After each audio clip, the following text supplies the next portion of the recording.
नमस्ते मेरे प्यारे दोस्तों। हम लोग रेलवे में नए पैटर्न पर आधारित टीसीएस द्वारा 2018 से लेकर 2023 तक पूछा गया सभी प्रश्नों को सब्जेक्ट और चैप्टर वाइज स्टडी कर रहे हैं। इससे आपकी तैयारी को सटीक डायरेक्शन और परीक्षा में शानदार लाभ मिलेगा। आज हम लोग फिजिक्स में लाइट एंड ऑप्टिक्स यानी प्रकाश और प्रकाशिकी का पार्ट 3 वीडियो देखेंगे। जो पीछे का वीडियो नहीं देखे हैं वो प्लेलिस्ट में जाकर जरूर देख लें। चलिए देखते हैं। पहला क्वेश्चन है कि एक बिंदु प्रकाश स्रोत से एक समांतर किरण पुंज उत्पन्न करने के लिए इनमें से किस प्रकाशिक उपकरण का प्रयोग किया जा सकता है।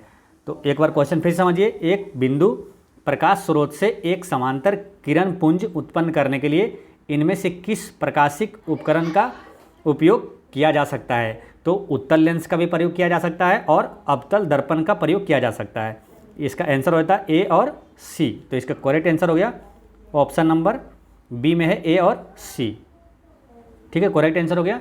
नेक्स्ट है कि किसी वस्तु को एक उत्तल दर्पण के सामने अनंत और दर्पण के ध्रुव के बीच स्थित किसी बिंदु पर रखा गया निर्मित प्रतिबिंब कैसा होगा। ठीक है, एक बार फिर समझिए। किसी वस्तु को एक उत्तल दर्पण के सामने अनंत और दर्पण के ध्रुव के बीच स्थित किसी बिंदु पर रखा गया है तो निर्मित प्रतिबिंब होगा आभासी और सीधा होगा। निर्मित प्रतिबिंब कैसा होगा? आभासी और सीधा होगा। दोस्तों इस चैनल पर बने रहिए। आपको जो रेलवे का पूरा कंप्लीट जीके जीएस का कोर्स होता है वो सभी जितने भी सब्जेक्ट से क्वेश्चन पूछा गया है, ठीक है, इसमें 12 सब्जेक्ट से क्वेश्चन पूछा गया है। सभी सब्जेक्ट को बारी बारी से आपको चैप्टर वाइज स्टडी करवा देंगे। नेक्स्ट है वक्रता केंद्र से गुजरने वाली प्रकाश की किरण अवतल दर्पण पर आपतित होती है। यह डैश के कोण से परावर्तित होती है। ठीक है, ये क्वेश्चन पूछा गया है कि वक्रता केंद्र से गुजरने वाली प्रकाश की किरण अवतल दर्पण पर आपतित होती है और यह डैश के कोण से परावर्तित होती है। तो यह 0 डिग्री के कोण से परावर्तित होती है। ठीक है, यह 0 डिग्री के कोण से परावर्तित होती है। नेक्स्ट क्वेश्चन है कि एक प्रकाश किरण एक 20 सेंटीमीटर वक्रता त्रिज्या वाले उत्तल दर्पण जिसका ध्रुव P है के बिंदु M पर आपतित होती है। यह समान पथ के अनुदिश वापस परावर्तित होती है और इसके वक्रता केंद्र C से आती हुई प्रतीत होती है। नई कार्तीय चिन्ह परिपाटी का पालन करते हुए तो PC बराबर क्या होगा, है ना। PC बराबर क्या होगा? इसका करेक्ट आंसर है 20 सेंटीमीटर होगा, है ना। इसका करेक्ट आंसर हो गया 20 सेंटीमीटर होगा। नेक्स्ट है कि निम्नलिखित में से कौन सी प्रकाशीय परिघटना सूर्योदय और सूर्यास्त के समय सूर्य चक्रिका के चपटी प्रतीत होने को परिभाषित कर सकती है। तो ये कर सकता है कौन? वायुमंडलीय अपवर्तन। ये अपवर्तन के कारण सूर्योदय और सूर्यास्त के समय सूर्य चक्रिका की चपटी होने का प्रतीत होता है। नेक्स्ट क्वेश्चन है यह पाया गया है कि किसी कांच के प्रिज्म द्वारा श्वेत प्रकाश के वर्ण विक्षेपण के दौरान कोई रंग घटक जितना अधिक मुड़ता है उस रंग घटक के कांच का अपवर्तनांक उतना ही अधिक होता है। यदि म्यू वाई, म्यू वी और म्यू जी क्रमशः पीले, बैगनी और हरे रंग के प्रकाश के लिए अपवर्तनांक है तो उनके बीच में से निम्न में से कौन सा संबंध सही है। तो इसका करेक्ट आंसर है ऑप्शन नंबर सी है, जिसमें कि देखिए क्या यू भी किसको दर्शाया गया? यू भी है बैगनी रंग का। ठीक है, इसमें पूछा है किसका अपवर्तनांक जो है वो अधिक होगा, उस क्रम से बताना है। ठीक, तो यू भी जो यानी कि बैगनी रंग का सबसे ज़्यादा होगा, उसके बाद कौन सा होगा? उसके बाद होगा हरा रंग का और सबसे कम होगा पीले रंग का। नेक्स्ट क्वेश्चन है कि निम्नलिखित कथनों पर विचार करें।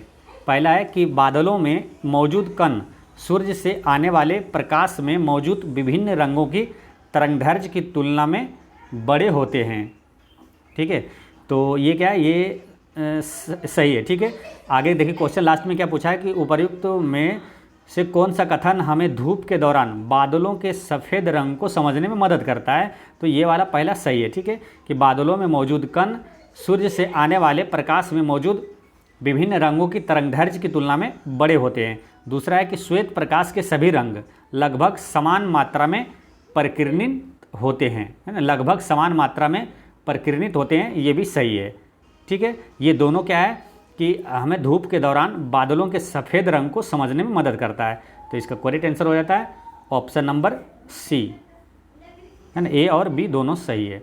नेक्स्ट है कि प्रकिरणित प्रकाश का रंग प्रकीर्णन कणों के आकार पर निर्भर करता है। अति सूक्ष्म कण मुख्यतः डैश प्रकाश का प्रकीर्णन करते हैं। क्वेश्चन एक बार फिर समझिए, प्रकीर्णित प्रकाश का रंग प्रकीर्णन कणों के आकार पर निर्भर करता है। अति सूक्ष्म कण मुख्यतः डैश प्रकाश का प्रकीर्णन करते हैं। तो ये मुख्यतः किसका, नीले रंग के प्रकाश का प्रकीर्णन करते हैं। नेक्स्ट है कि बर्फ और कांच के अपवर्तनांक क्रमशः 1.31 है और बर्फ का हो गया 1.31 और कांच का अपवर्तनांक है 1.52 है। कोई प्रकाश किरण बर्फ से कांच में गमन करती है और बर्फ के सापेक्ष कांच का अपवर्तनांक डैश होगा और किरण कांच में अभिलंब डैश झुकेगी। ठीक है, तो एक चीज़ हमेशा याद रखना है कि कोई भी जो प्रकाश है वो जब विरल माध्यम से सघन माध्यम की ओर जाती है तो वो अभिलंब की ओर मुड़ जाती है, अभिलंब की ओर झुक जाती है। ठीक है, कोई भी प्रकाश जो है वो जब विरल माध्यम से, यानी कि यहाँ इसमें देखिए बर्फ़ और कांच में विरल हो गया बर्फ़, तो जब यहाँ लिखा है कि बर्फ़ से कांच में गमन करती है, तो जब विरल माध्यम से सघन माध्यम में जा रही है तो वो क्या है, अभिलंब की ओर, जो किरण जो है वो अभिलंब की ओर झुकेगी। तो अभिलंब की ओर झुकेगी, तो यानी कि जिस ये से दूर लिखा है, ये दूर वाला आंसर नहीं होगा ना, से दूर लिखा है, अभिलंब से दूर, ये गलत हो जाएगा। ठीक है, यानी कि आंसर या तो ए या तो सी होगा। ठीक है, अब देखिए अपवर्तनांक बराबर क्या होता है, ये क्या लिखा है, बर्फ के सापेक्ष कांच का अपवर्तनांक, बर्फ के सापेक्ष यानी कि जिसके सापेक्ष होगा वो क्या है, नीचे होगा, यानी कि बर्फ के सापेक्ष 1.31, बर्फ का अपवर्तनांक कितना है 1.31, बर्फ के सापेक्ष कांच का, तो कांच का अपवर्तनांक है 1.52। ठीक है, अब देखिए ऊपर वाला जब बड़ा होता है ना तो हमेशा इसका जो सॉल्यूशन होगा आंसर क्या, एक से अधिक होगा। ठीक है, एक से अधिक होगा, तो एक से अधिक कौन सा है, ऑप्शन में ए में एक से कम है और डी में एक से अधिक है ना, इसका आंसर हो गया ऑप्शन नंबर डी। नेक्स्ट है कि किसी अवतल दर्पण की फोकस दूरी 24 सेंटीमीटर है। नई कार्तीय चिन्ह परिपाटी का पालन करते हुए इसका वक्रता केंद्र डैश पर स्थित होगा। तो इसका वक्रता केंद्र -48 सेंटीमीटर पर स्थित होगा। ठीक है, -48 सेंटीमीटर पर स्थित होगा। देखिए अवतल दर्पण के सामने चिन्ह हमेशा ऋणात्मक होता है, ये ध्यान रखना है, ऋणात्मक होता है। और अगर एफ जो है यानी फोकस दूरी 24 सेंटीमीटर दिया हुआ है तो इसका वक्रता केंद्र जो है वो कितना हो जाएगा, 2f के बराबर हो जाएगा, 2f। और ये हमेशा क्या होगा, अवतल दर्पण के सामने वाला चिन्ह जो माइनस में होगा, यानी कि 24 दूनी 48 होगा माइनस में। नेक्स्ट है कि रात के समय तारे डैश दिखते हैं। तो रात के समय तारे ये उनकी वास्तविक स्थिति से ऊपर दिखता है। नेक्स्ट है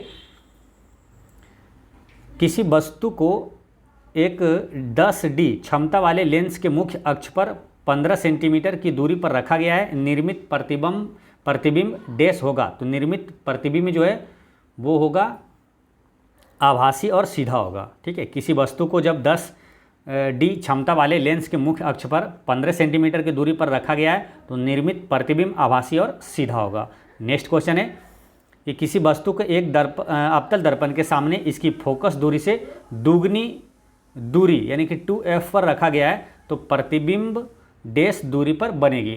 तो प्रतिबिंब जो है, प्रतिबिंब भी वो कितना है, 2f पर बनेगी, है ना। इसका करेक्ट आंसर हो गया 2f पर बनेगी। नेक्स्ट है किसी उत्तल दर्पण की फोकस दूरी 15 सेंटीमीटर है। नई कार्तीय चिन्ह परिपाटी का पालन करते हुए इसका वक्रता केंद्र डैश पर स्थित होगा। तो इसका वक्रता केंद्र कितना होगा, तो इसका करेक्ट आंसर हो जाएगा 30 सेंटीमीटर, है ना, 2f पर हो जाएगा ना। r बराबर क्या हो जाएगा 2f, है ना। किसी उत्तल दर्पण की फोकस दूरी, जैसे कि पीछे का क्वेश्चन था, है ना, सेम क्वेश्चन यहाँ न्यूमेरिकल में पूछ लिया गया है कि किसी वस्तु का अवतल दर्पण के सामने इसकी फोकस दूरी से दोगुनी यानी कि 2f पर रखा गया है तो इसकी प्रतिबिंब डैश पर बनेगी। तो ये 2f पर ही बनेगी। ठीक है ना, इसके पहले क्वेश्चन था एक r2 बराबर, है ना, r बराबर 2f था। तो यहाँ पर इसको देखते हैं फिर से। किसी उत्तल दर्पण की फोकस दूरी जो है 15 सेंटीमीटर है। नई कार्तीय चिन्ह परिपाटी का पालन करते हुए इसका वक्रता केंद्र डैश पर स्थित होगा। तो 15 दूनी 30 सेंटीमीटर पर ये स्थित होगा। ठीक है, वक्रता केंद्र 2f पर स्थित है। नेक्स्ट है दर्पण सूत्र के अनुसार गोलीय दर्पण की फोकस दूरी किसके बराबर होगा। गोलीय दर्पण की फोकस दूरी किसके बराबर होगा? तो ये होगा ऑप्शन नंबर डी, यू भी बट्टा यू प्लस भी, है ना। दर्पण सूत्र से ये निकल जाएगा, है ना। 1/f बराबर होता है 1/u प्लस 1/v, ठीक है। इसको जब कैलकुलेट करिएगा तो f बराबर आ जाएगा ये वाला ना, यू भी बट्टा यू प्लस भी। नेक्स्ट है कि लाल रंग का प्रकाश कोहरे या धुएं से डैश परिकिरणित होता है क्योंकि इसकी तरंगदैर्घ्य श्वेत प्रकाश के अन्य रंग घटकों की तरंगदैर्घ्य की तुलना में डैश होती है। फिर समझिए, लाल रंग का प्रकाश कोहरे या धुएं से डैश परिकिरणित होता है, यानी कि लाल रंग का प्रकाश जो है कोहरे या धुएं से सबसे कम परिकिरणित होता है। लाल रंग का क्या है? सबसे कम परिकिरण होता है, और बैंगनी रंग का ज़्यादा होता है।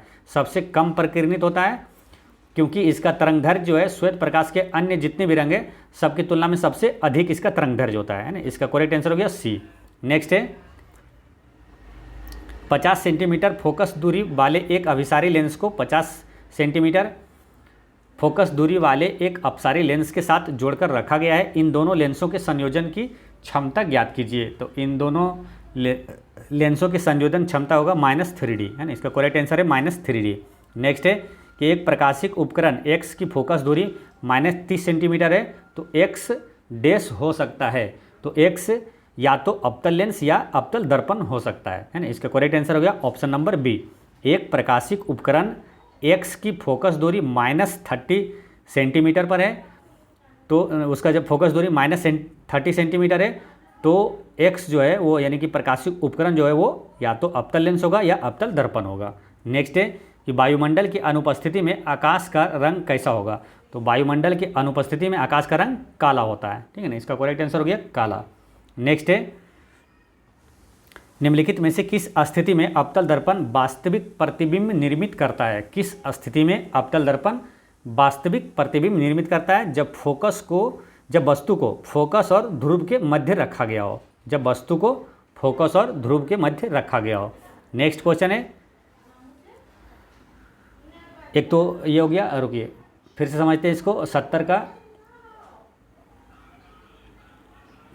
फिर से समझिए ना, मिस्टेक हो गया। इन निम्नलिखित में से किस स्थिति में अवतल दर्पण वास्तविक प्रतिबिंब निर्मित कर सकता है? ठीक है, तो वास्तविक प्रतिबिंब निर्मित कर सकता है जब वह वस्तु को अनंत पर रखा गया हो ना। ये गलत है, ठीक है। जब वस्तु को अनंत पर रखा गया हो और जब वस्तु को फोकस पर रखा गया हो तभी अवतल दर्पण वास्तविक प्रतिबिंब निर्मित कर सकता है। यानी इसका करेक्ट आंसर होता है ऑप्शन नंबर 2 और 3 दोनों सही है ना। 2 और 3 किस में? ऑप्शन नंबर ए में है। नेक्स्ट क्वेश्चन है, चित्र में प्रदर्शित किए गए अनुसार एक प्रकाशिक उपकरण x वस्तु AB के लिए प्रतिबिंब CD निर्मित करता है तो उपकरण x एक है। तो उपकरण जो x है क्या? अवतल दर्पण है ना। चित्र में प्रदर्शित किए हुए, इसमें चित्र नहीं आया, मिस्टेक हो गया ना, तो प्रिंटिंग मिस्टेक है। चित्र में प्रदर्शित किए गए अनुसार प्रकाशिक उपकरण x वस्तु AB के लिए प्रतिबिंब CD निर्मित करता है तो उपकरण x एक क्या है? तो अवतल दर्पण है। नेक्स्ट है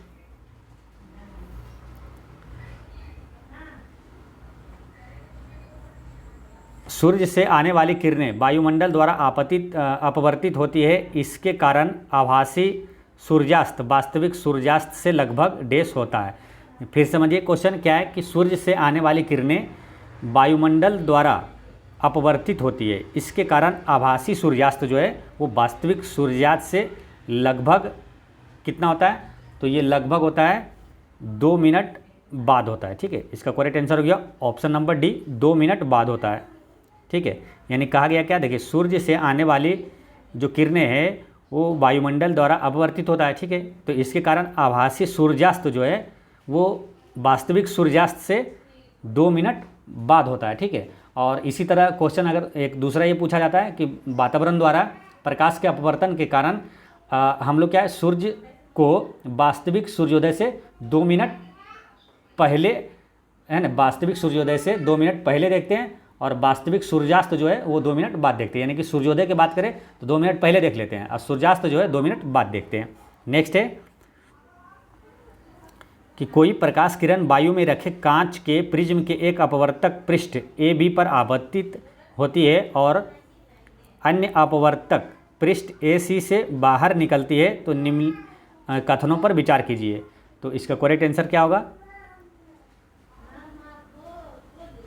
क्वेश्चन एक बार फिर समझिए। कोई प्रकाश किरण वायु में रखे कांच प्रिज्म के अपवर्तक पृष्ठ AB पर आपतित होती है और अन्य अपवर्तक पृष्ठ AC से बाहर निकलती है, तो इसमें क्या होगा? ठीक है, तो पहला है कि पृष्ठ AB पर अपवर्तन कोण आपतन कोण के से कम होता है।